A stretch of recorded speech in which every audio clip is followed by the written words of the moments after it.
Okay, I want to show you one more example with the inverse functions, and this one is because of this t equals 0 corresponding to the year 2000. That means t is years. This is the other way you might see it, years since 2000. And I want to make sure you know how that's going to look on the other parts of this function. So we want to convert it to an inverse function. So first step, remember, is to remove the function notation. And then the second step is to solve for the other variable. And then the third step is to put it in function notation. Okay, so first it's going to end up being c equals 66.7t plus 131. And that all I've done is remove the function notation, and now I want to solve for the other variable. Subtract 131 from both sides. So I have now c minus 131 equals 66.7t. Those 131s cancel. Divide both sides by the 66.7, and that means every term gets divided by the 66.7. And I really want you to write it out this way. Yes, definitely. 66.7's reduce. And then I want to see about dividing here. So if I do 1 divided by 66.7, it gives me kind of a small number, 0.01, and then some stuff. So I might just leave that so I don't lose a whole lot of precision as 1 over 66.7c. And then this next one I'm hoping comes out to a little bit better number. Let's try it. And so I have 131 divided by 66.7, and I get 1.9640, so I'll leave it as that, 1.964, and there's a 0 after. I can show it or not, it doesn't matter, equals t. And then last step, put it back into the function notation. So I'm going to put the t part first, and then it's t as a function of c because the right-hand side has the variable c, 1 over 66.7c minus 1.964. And now that is my inverse function. So from here on, that's what I'm talking about, this inverse function here. So I'll almost forget that I have an original function, and this is just the function I'm answering all the questions on. And I'll use the same order of things. The dependent and independent, remember, it's always dependent, parentheses, independent. So in this case, I have my t and I have c. So it's going to be independent is going to be the c, which is the cell cost in dollars per unit, and I should say annual, because otherwise I don't know, is it a monthly charge or what?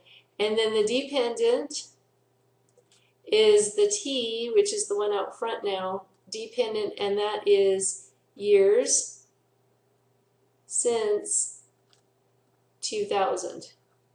Okay, so my second variable this time is going to give me the years. So what relationship? Remember, we say that is dependent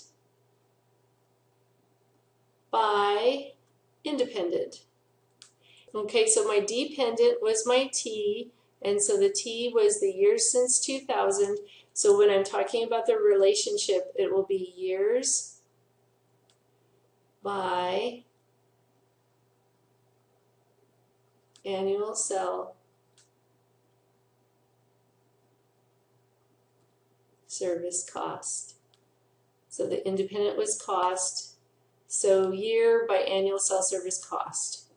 And then the domain, remember for the domain, we are always looking at the independent or across the x-axis, what's going there, and what are the values. We want to have it as minimum, and it could be square also, to maximum value, and it could be parentheses or square depending.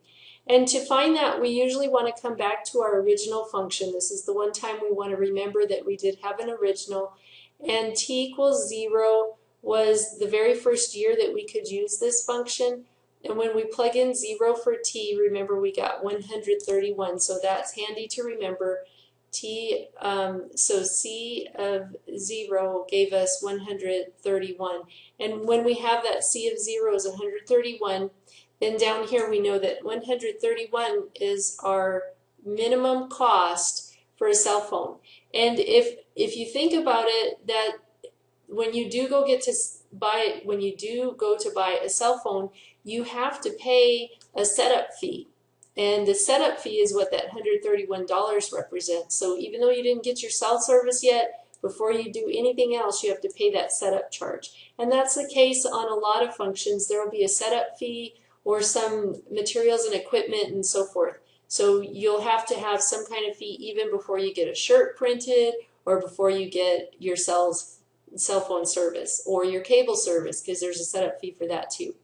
Okay, so 131, and that is square brackets because that's the first charge you have to pay, and then we don't know the maximum because it can go on and on, up and up, as we know.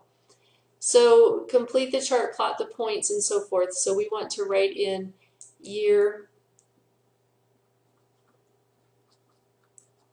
by annual cell service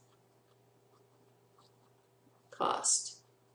And you could write it some other ways, but generally that's how you would want to do it.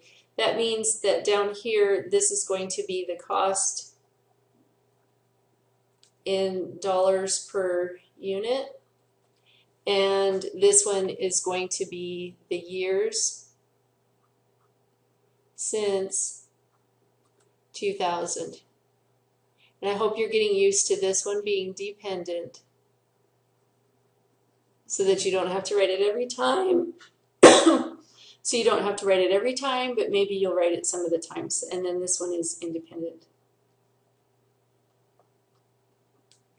And then we're going to put our costs over here, our years over here.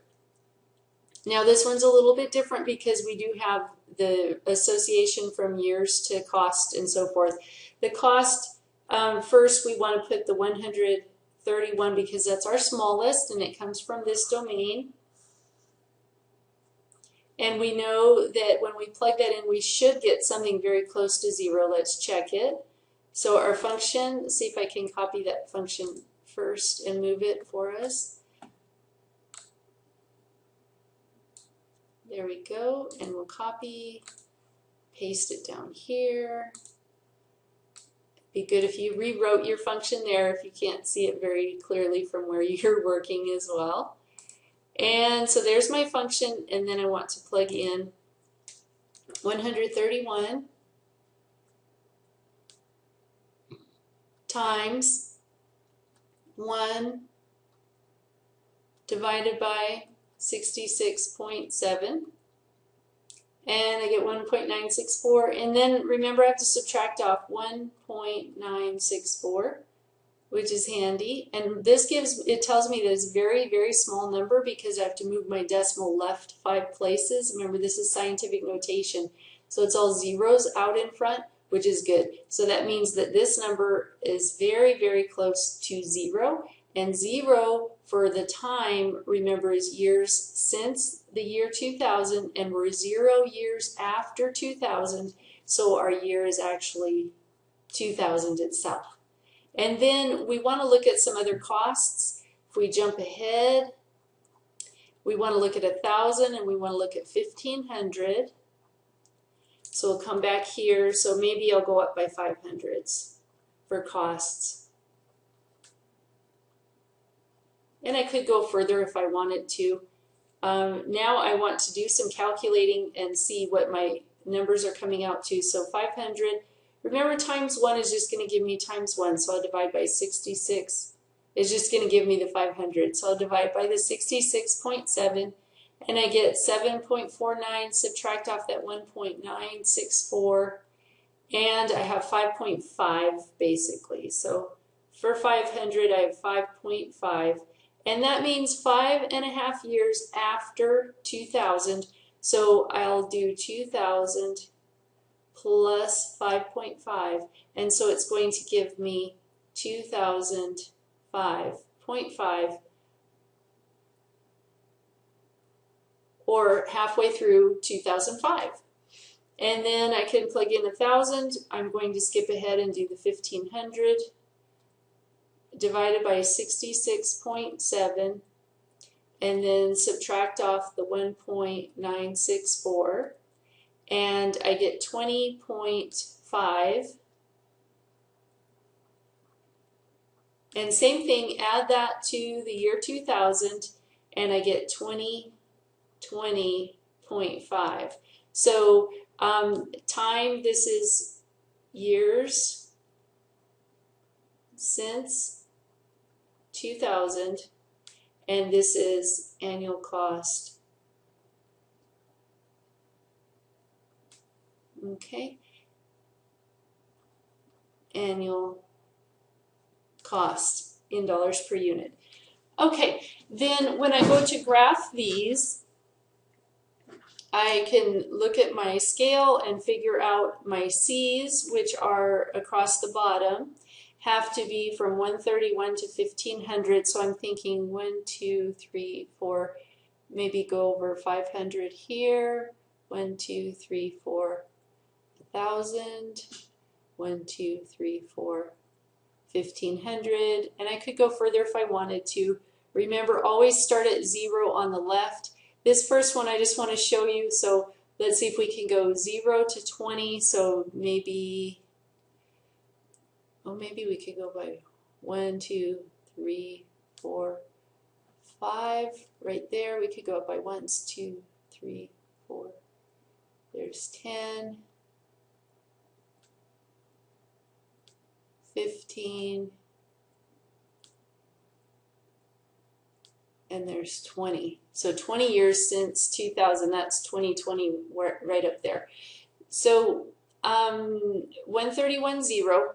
So that means over 131. So this is about 250. That's about 125. So just beyond that. So 131.0. So I'm not on the y-axis. I'm on the x-axis for this first value. And then the next one is 500, 5.5. So over to 500, up to 5, halfway to 6. Puts me right there. 1,000. I didn't do that one. 1,500 gives me 20.5. So all the way up here to 20. Halfway to 21, and there's my next value. You can see this is all in a straight line, if I can draw it. Mostly straight. It should be very straight on your paper because you have a straight edge, and I can't really use one on the graph here. So I do have an arrow on the end because it goes on and on. I am touching either my X or my Y axis. Make sure your graph goes all the way to that point.